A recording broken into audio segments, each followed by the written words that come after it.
Hi കൂട്ടുകാരെ, അസ്സലാമു അലൈക്കും. പുതിയൊരു വീഡിയോയിലേക്ക് എല്ലാവർക്കും സ്വാഗതം. ഇന്നിപ്പോൾ നമ്മളിവിടെ വന്നിട്ടുള്ളത് ഒരു അച്ചാറിൻ്റെ റെസിപ്പിയുമായിട്ടാണ് കേട്ടോ. നമ്മളെ തൊടിയിൽ നിന്ന് കിട്ടുന്ന പപ്പായും മാങ്ങഞ്ചിയൊക്കെ വെച്ചിട്ടുള്ള ഒരു കിടു അച്ചാറിൻ്റെ റെസിപ്പിയാണ് ഞാനിന്നിവിടെ കാണിക്കാൻ പോകുന്നത്.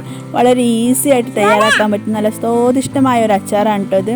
അപ്പോൾ എല്ലാവരും ഒന്ന് വീഡിയോ ഒക്കെ കണ്ടിട്ട് ഇതുപോലെ അച്ചാറൊക്കെ ഒന്ന് ഉണ്ടാക്കി നോക്കണം കേട്ടോ. അതുപോലെ തന്നെ ഒരുപാട് ഉണ്ടാക്കി വെക്കുകയാണെങ്കിൽ പെട്ടെന്ന് കേടൊന്നും പോവില്ല കേട്ടോ, നമുക്ക് കുറേ കാലം ഉപയോഗിക്കാം.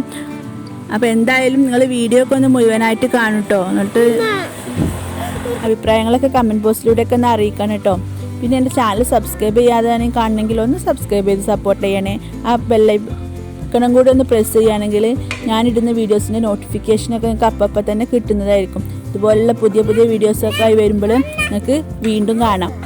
അപ്പോൾ നമുക്ക് എന്തായാലും വീഡിയോയിലേക്ക് പോയാലോ. അപ്പോൾ ഇതുണ്ടാക്കാൻ വേണ്ടി ഞാനിവിടെ എടുത്തിട്ടുള്ളത് പിന്നെ മാങ്ങഞ്ചി, അതേപോലെ തന്നെ 2 പപ്പായ. മാങ്ങഞ്ചി ഞാൻ ചെറുതായി അരിഞ്ഞിട്ടുണ്ട്.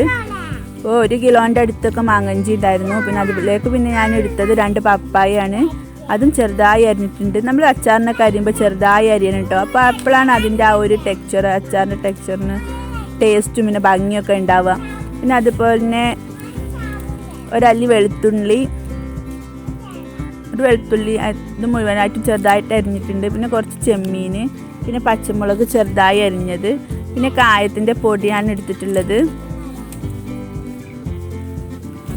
പിന്നെ ഉലുവ, കടുക്, പിന്നെ കുറച്ച് അച്ചാറും പൊടിയും കൂടി എടുത്തിട്ടുണ്ട് കേട്ടോ. പിന്നെ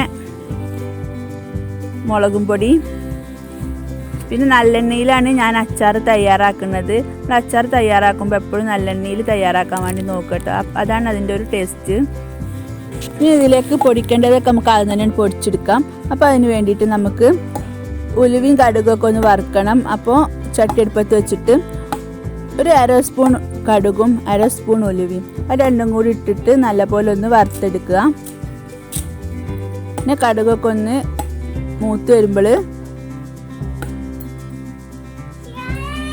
നമ്മളതിലേക്ക് ഒരു 4 സ്പൂൺ മുളകും പൊടി ചേർത്ത് കൊടുക്കുക.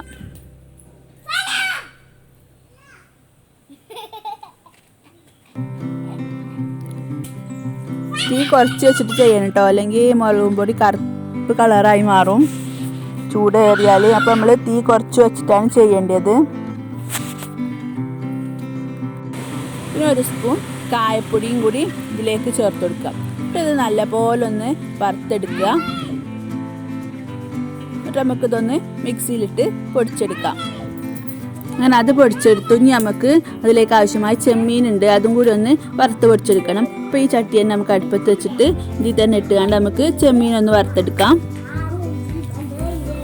അപ്പോൾ ഞാനിപ്പോൾ ഇവിടെ കുറച്ച് ചെമ്മീൻ എടുത്തിട്ടുള്ളൂ കേട്ടോ, എൻ്റെ കയ്യിൽ ഇത് ഉണ്ടായിരുന്നുള്ളൂ. നമ്മൾ ചെമ്മീൻ ഇതിലേക്ക് കൂടുതൽ ഇടുമ്പോൾ അതിൻ്റേതായ ടേസ്റ്റ് ഒന്നും കൂടി കൂടും. ഒരു 250 ഗ്രാമോളെങ്കിലും കുറഞ്ഞതൊക്കെ ഇടണം. ഞാൻ അച്ചാറും പൊടിയും കൂടി എടുത്തിട്ടുണ്ട്, അത് ആദ്യം പറയാൻ വിട്ടുപോയിട്ടോ. അങ്ങനെ നമ്മൾ ചെമ്മീൻ നന്നായിട്ട് വറുത്തെടുക്കുക.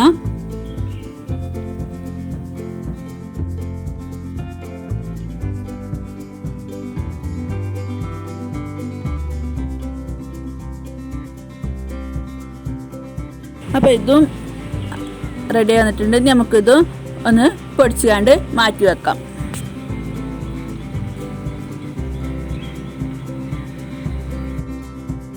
അപ്പോൾ നമുക്ക് ആവശ്യമായതൊക്കെ പൊടിച്ച് വെച്ചിട്ടുണ്ട്. ഇനി നമുക്ക് അച്ചാർ ഇടാൻ തുടങ്ങാം. അതിന് വേണ്ടിയിട്ടുള്ള പാനിൽ ചട്ടിയിലേക്ക് അത് ചൂടാവുമ്പോൾ അതിലേക്ക് കുറച്ച് നല്ലെണ്ണ ഒഴിച്ചെടുക്കുക. പിന്നെ അതിലേക്ക് കടുക് ഇടുക. കടുക് പൊട്ടി വരുമ്പോൾ നമ്മൾ ചെറുതായി അരിഞ്ഞ് വെച്ചിരിക്കുന്ന വെളുത്തുള്ളി അതിലേക്ക് ഇട്ട് കൊടുക്കണം. പിന്നെ ഒന്ന് വെളുത്തുള്ളി മൂത്ത് വരുമ്പോൾ കുറച്ച് കറിവേപ്പിലയും കൂടി ഇട്ട് കൊടുക്കുക.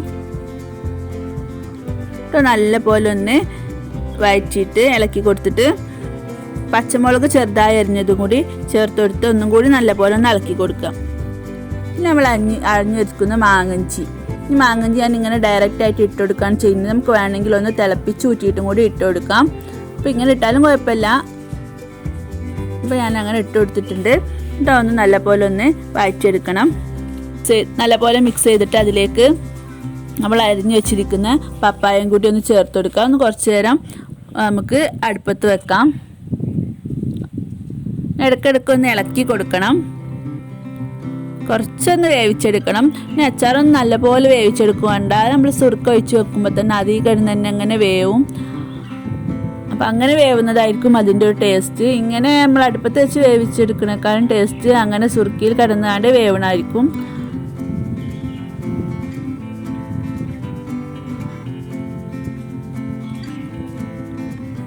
അപ്പോൾ ഒന്നത് നല്ലപോലെ ഒന്ന് ചൂടായി വന്നിട്ടുണ്ട്. ഇനി നമുക്കിതിലേക്ക് നമ്മളെ ബാക്കിയുള്ള ഇൻഗ്രീഡിയൻസൊക്കെ ഒന്ന് ചേർത്ത് കൊടുക്കണം. അപ്പോൾ ആദ്യം നമ്മളിതിലേക്ക് ചേർത്ത് കൊടുക്കാൻ പോകുന്നത് നമ്മൾ പൊടിച്ച് വെച്ചിരിക്കുന്ന മസാലപ്പൊടിയാണ്. നമ്മൾ ഉലുവയും കടുകും മുളകും പൊടിയും കൂടി വറുത്ത് പൊടിച്ചില്ല, കായപ്പൊടിയൊക്കെ ചേർത്ത് ആ ഒരു മസാലക്കൂട്ടാണ് ആദ്യം ഇതിലേക്ക് ഇട്ട് കൊടുക്കുന്നത്. ഇട്ടൊന്ന് നല്ല പോലെ ഒന്ന് മിക്സ് ചെയ്ത് കൊടുക്കണം. അതിനോടൊപ്പം തന്നെ ഇതിലേക്ക് ആവശ്യമായ ഉപ്പും കൂടി ചേർത്ത് കൊടുക്കുക. എന്നിട്ടൊന്ന് നല്ല പോലെ ഇളക്കി കൊടുക്കുക.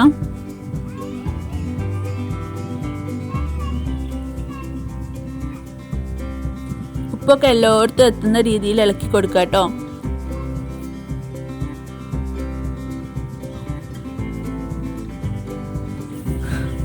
ഇപ്പം ഇതിലേക്ക് നല്ലപോലെ മിക്സായി വന്നിട്ടുണ്ട്. ഇനി നമുക്കിതിലേക്ക് ചെമ്മീൻ പൊടിച്ച് വെച്ചതും കൂടി ഒന്ന് ഇട്ടെടുത്ത് നല്ലപോലെ ഒന്ന് മിക്സ് ചെയ്ത് കൊടുക്കുക. പിന്നെ അതോടൊപ്പം തന്നെ ഒരു 4 സ്പൂണോളം അച്ചാറും പൊടിയും കൂടി ഇതിലേക്ക് ചേർത്ത് കൊടുത്ത് നല്ല പോലെ ഒന്ന് മിക്സ് ചെയ്തെടുക്കുക. പിന്നെ ഈ മസാല ഒക്കെ ഇതിലേക്കൊന്ന് പിടിക്കണ വരെ ഒന്ന് ഇളക്കി കൊടുക്കുക കേട്ടോ. പിന്നെ നമുക്കിതിലേക്ക് ആവശ്യമായ വിനാഗിരി കൂടി ഒഴിച്ചു കൊടുക്കാം. നമ്മുടെ ആവശ്യത്തിന് വിനാഗിരി ഒഴിച്ചു കൊടുക്കാം കേട്ടോ. കൂടുതൽ വിനാഗിരി ആവശ്യമുള്ളവർക്ക് അതിനനുസരിച്ച് ഒഴിച്ചു കൊടുക്കാം. ഞാനിപ്പോൾ ഒരു കുറഞ്ഞ രീതിയിൽ വിനാഗിരി ഒഴിച്ചു കൊടുക്കണുള്ളൂ കേട്ടോ. എനിക്ക് ഇങ്ങനെയാണ് അച്ചാർ ഇഷ്ടം. പിന്നെ വിനാഗിരി ഒഴിച്ചൊന്ന് തിളച്ച് വരുന്നതോടുകൂടി നമ്മുടെ അച്ചാർ റെഡിയാവും. അപ്പം നമുക്കൊന്ന് ഇതൊന്ന് തിളക്കാൻ വെക്കാം.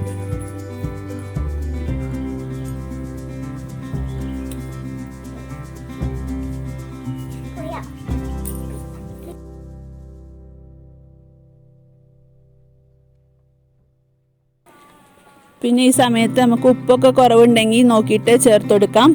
പിന്നെ ഈ ചാനൽ സബ്സ്ക്രൈബ് ചെയ്യാതെ നിങ്ങൾ കാണണമെങ്കിൽ ഒന്ന് സബ്സ്ക്രൈബ് ചെയ്ത് സപ്പോർട്ട് ചെയ്യണം കേട്ടോ. പിന്നെ ഈ വീഡിയോ ഒക്കെ ഇഷ്ടമായിട്ടുണ്ടെങ്കിൽ കമൻറ്റ് ബോക്സിലൂടെ അഭിപ്രായങ്ങളൊക്കെ അറിയിക്കണം. അതുപോലെ തന്നെ ലൈക്ക് ചെയ്യാനും ഷെയർ ചെയ്യാനും ഒന്നും മറക്കരുത് കേട്ടോ. നമ്മൾ ഫ്രണ്ട്സിനൊക്കെ ഒന്ന് ഷെയർ ചെയ്ത് കൊടുക്കണം. ഞങ്ങൾക്ക് അച്ചാറൊക്കെ ഇഷ്ടമായിക്കണമെങ്കിൽ ഫ്രണ്ട്സിനൊക്കെ ഒന്ന് ഷെയർ ചെയ്ത് കൊടുക്കണം കേട്ടോ. അപ്പോൾ നമ്മളെ അച്ചാർ ഇവിടെ റെഡി ആയിട്ടുണ്ട്. നിങ്ങൾ വെച്ചിട്ട് എളുപ്പത്തിൽ തയ്യാറാക്കാൻ പറ്റുന്ന ഒരു അച്ചാറാണിത്. അപ്പോൾ നല്ല ടേസ്റ്റി ആയിട്ടുള്ള അച്ചാറാണ്. കാണാനും നല്ല ഭംഗിയുണ്ട്, അതുപോലെ തന്നെ കഴിക്കാനും നല്ല ടേസ്റ്റാണ്. അപ്പോൾ എല്ലാവരും ഇത് ട്രൈ ചെയ്ത് നോക്കണം. അപ്പോൾ ഈ വീഡിയോ എല്ലാവർക്കും ഇഷ്ടമായി എന്ന് കരുതുന്നു. ഇതുപോലുള്ള പുതിയ ഒരു വീഡിയോസുമായി വരുന്നത് വരെ എല്ലാവർക്കും അസ്സലാമു അലൈക്കും. Thanks for watching.